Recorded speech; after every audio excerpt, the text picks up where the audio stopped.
इस वीडियो के बाद मैं तुम्हें एक डिफरेंट पर्सपेक्टिव ऑफ लाइफ देने वाला हूँ। सच में एक डिफरेंट पर्सपेक्टिव ऑफ लाइफ, जिससे तुम लाइफ को एक अलग तरीके से देख पाओगे, एक अलग तरीके से सोच पाओगे। तुम्हारी मेंटालिटी बिल्कुल ही चेंज हो जाएगी इस वीडियो के बाद, अगर तुम ये वीडियो पूरी देखते हो तो। So let's dive into the video. देखो, अगर तुम्हें जर्नलिंग के बारे में नहीं पता तो मैं बता देता हूँ। जर्नलिंग मतलब अपनी डेली एक्टिविटीज को किसी भी बुक में लिखना या फिर किसी भी पेपर पे लिखना एंड उसको नोट करते रहना, रोज लिखते रहना एंड अपनी डेली रूटीन के बारे में बताना। एंड ये पेपर जो हो सकता है तुम पर्सनल रख सकते हो या फिर लोगों को बता भी सकते हो, बट मोस्टली लोग इसे जो है पर्सनल ही रखते हैं। अब तुम्हें जर्नलिंग का मतलब पता चल गया होगा कि what is actually journaling. So let me tell you the most dangerous type of journaling, जिससे एक्चुअली में मेरी लाइफ चेंज हुई है। सच बताओ तो मैंने इस टाइप ऑफ जर्नलिंग को थ्रू आउट द ईयर मैंने कई बार किया है एंड इसी के कारण आज तुम मुझे YouTube पर इस वीडियो पर देख पा रहे हो।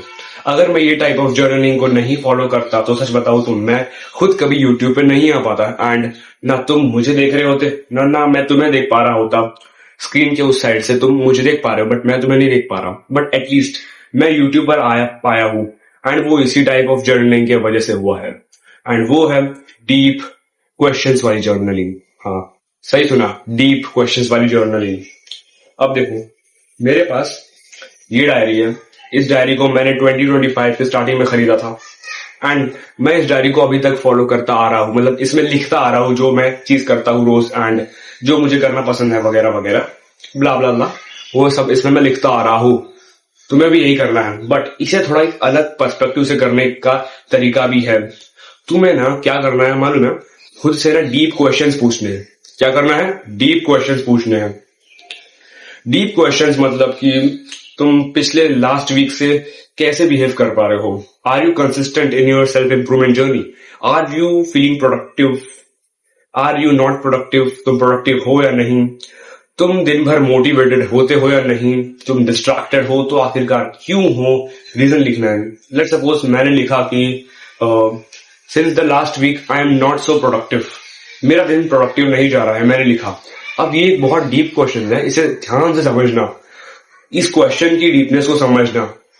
इसे तुमने बहुत ज्यादा डीपली आंसर करना है कि ऑफ कोर्स मैं प्रोडक्टिव फील नहीं कर रहा बिकॉज मैं काफी ज्यादा बर्नआउट हो गया हूं एंड इसके कारण मुझे प्रोडक्टिव फील नहीं हो रहा एंड इसके अलावा भी बहुत सारे रीजंस हैं। लेट्स सपोज एग्जाम्स आ चुके हैं मेरे वगैरह वगैरह वगैरह, ब्ला ब्ला ब्ला, एंड मेरे फ्रेंड्स मुझे नहीं जाने दे रहे हैं।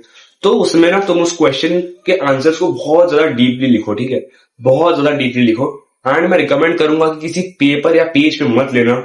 सच बताऊं तो मैंने कभी पेपर और पेज पे नहीं किया ये सब। मैंने एक डायरी ही ली थी, अभी तुम्हें बताई वो डायरी। उस डायरी पर मैं जनवरी 2025 से लिखता आ रहा हूँ एंड अभी दिसंबर 2025 तक लिखता जाऊंगा। एंड सच बताओ तो एक डायरी में तुम लेते हो ना तो तुम्हारा सब कुछ एकदम अरेंज और सिस्टमैटिक वे में होता है। एक लेट सपोज मैंने एक पेपर लिया, उस पर लिखा, अब वो पेपर मैंने कहीं रख दिया। अब मान लो जनवरी 2025 में मैंने वो लिख के रख दिया कहीं और अब नवंबर आ रखा है, तुम्हें लगता है वो पेपर एग्जिस्ट भी करेगा? डू यू रियली थिंक कि वो पेपर एग्जिस्ट करेगा? अगर करेगा भी तो मुझे नहीं पता कि वो किधर होगा। इसलिए ब्रो, तुम्हें पता है कि पेपर नहीं संभलेगा तुमसे। अगर तुमसे संभलता है पेपर तो definitely you can write on fucking paper, but मुझे पता है ब्रो मैं पेपर नहीं संभाल पाता, इसलिए मैंने ये डायरी रखी है अपने पास जो मैंने अभी तुम्हें दिखाई। इसलिए मैं क्या सजेस्ट करूंगा कि तुम एक डायरी लो।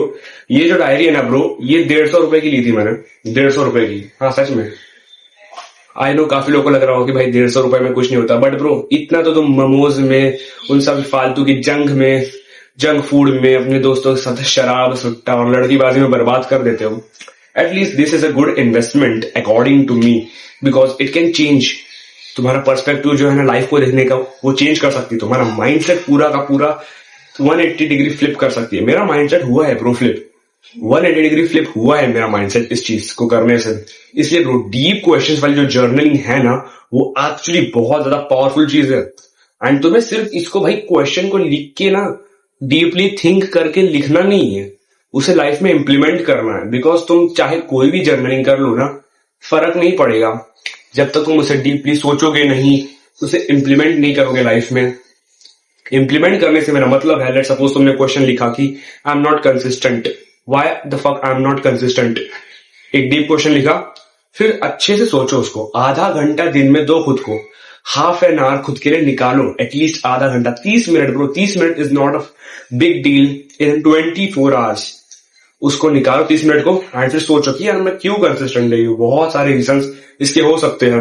अब वो तुम जानो कि क्या रीजन है तुम्हारे, एंड तुम्हें लिखना है उसे, एंड फिर तुम्हें रियलाइज कर रहा है कि आखिरकार मैं इन सारी चीजों में से जो ये प्रॉब्लम्स है, इनमें से मैं क्या कम कर सकता हूँ so that I could make improvements, I could improve more, so that तुम नेक्स्ट टाइम जब इस चीज को करो तो ये तुम्हें कम प्रॉब्लम फेस करनी पड़े। Let suppose why I am not consistent in the recent weeks के अंदर तुमने 10 प्रॉब्लम लिखी खुद की, तुम्हें 10 ऐसे रीजन है जिसके कारण तुम कंसिस्टेंट नहीं हो, तो अब तुमने उसे लिखा, तुमने उन पर थोड़ा काम किया, और अगले वीक में वो 10 प्रॉब्लम्स से 9 प्रॉब्लम हो गई। इमेजिन तुमने एक प्रॉब्लम को खत्म कर दिया, यू किल्ड वन प्रॉब्लम।